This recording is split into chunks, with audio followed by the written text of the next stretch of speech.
Hey, how's it going? This is the old art survival subplan from, it's an elementary school plan, but it's easily adaptable for middle school. So you can use this grades K through 8, I would say, and it's a great one. Right here it's called Shape Castle, and it was made by Wendy Dudley from Lynchburg Art School. So we're going to make this today on this paper. I'm going to draw sideways, so if anything gets a little wonky, it's because I don't have a proper stand for my phone and it's going to be a sideways picture. Alright, so basically the directions say to draw a picture of a castle. Remind them of castles that were built for protection. So you want it to be powerful. You want it to be built out of something sturdy like stone. And I'm going to point out different shapes hidden in the castle. So in this example here, you've got triangles, rectangles, squares, circles. There's all sorts of shapes in here. And this is true with all architecture. This is a really great lesson. What kind of people, real or fantastical, lived around the castles? What are details you know of? And what castles are made of? And what detail do you notice? So we're going to use shapes to create a castle. Show ways of drawing bricks or stone. Get ideas for details to be added. And there's all sorts of building materials now, so it doesn't necessarily have to be brick and stone. So each student is to draw their own castle using shapes.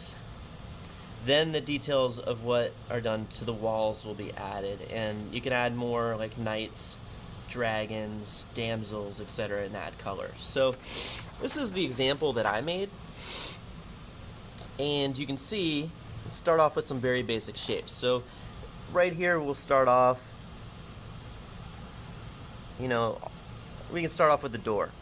You want a powerful, probably a really tough wooden door.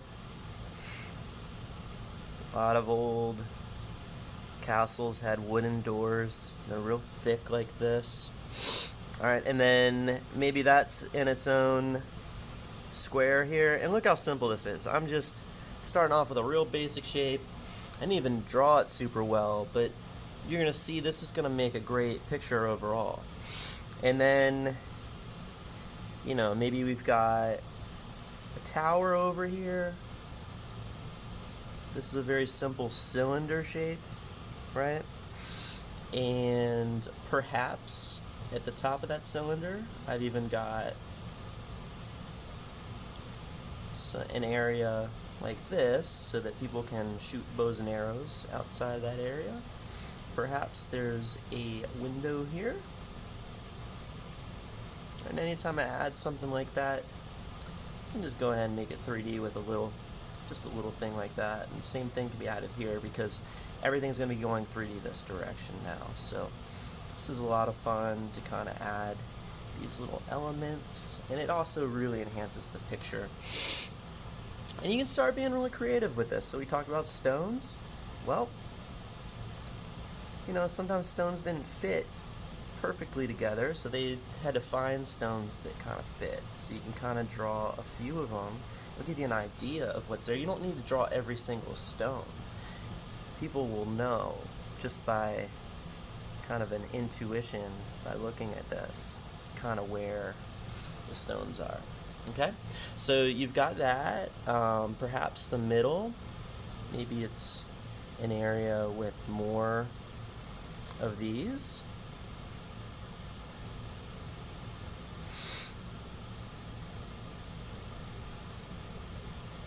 Alright, and this is going to come up to meet it.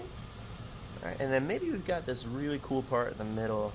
Like maybe there's a block down here, and then a big oval. And remember, this is on this side, the 3D part. So there we go, we added a 3D part. Could even add a little shading there.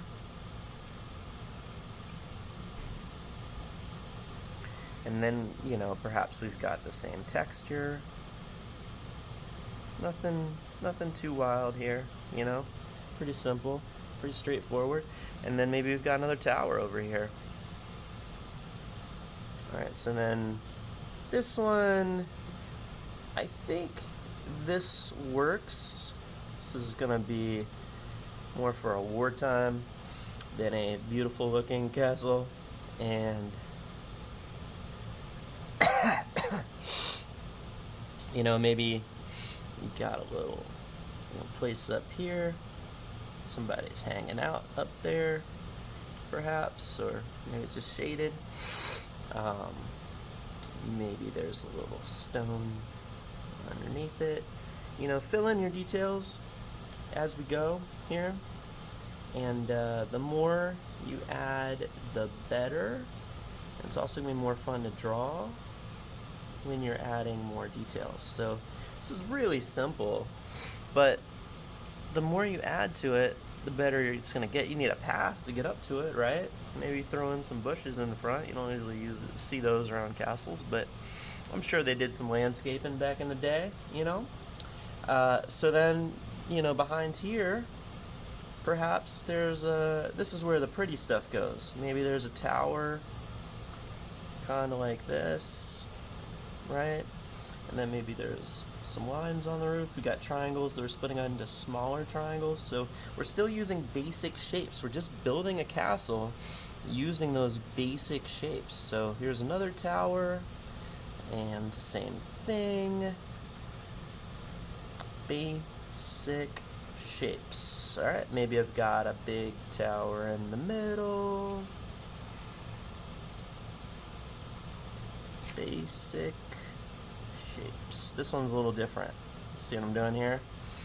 It's a little bit different design. And you can be creative on this. It doesn't have to all be the same thing. So there's another one. And then maybe there's a cool window up here. The cool window's got a little thing on it. Alright, so the castle goes back a bit further. Maybe I'm going to put more shapes. Maybe this is a trapezoid here. You know, they don't have to be all the same shape. Maybe back here, another trapezoid. They really had fun building this castle, you know?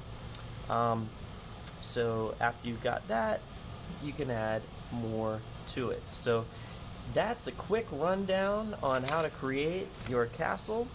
And this makes a really good subplan, and hopefully you come up with some good stuff, because after you do the castle, you can add, this one happens to be on a cliff, so I've got a cliff right here, and I've also got a walkway that's been shaded. I've got the texture, I've got different doors. You can walk through this one. You can be real creative. You can add all sorts of elements to this. So I think this is a great plan, and I hope you guys have fun with this. Good luck.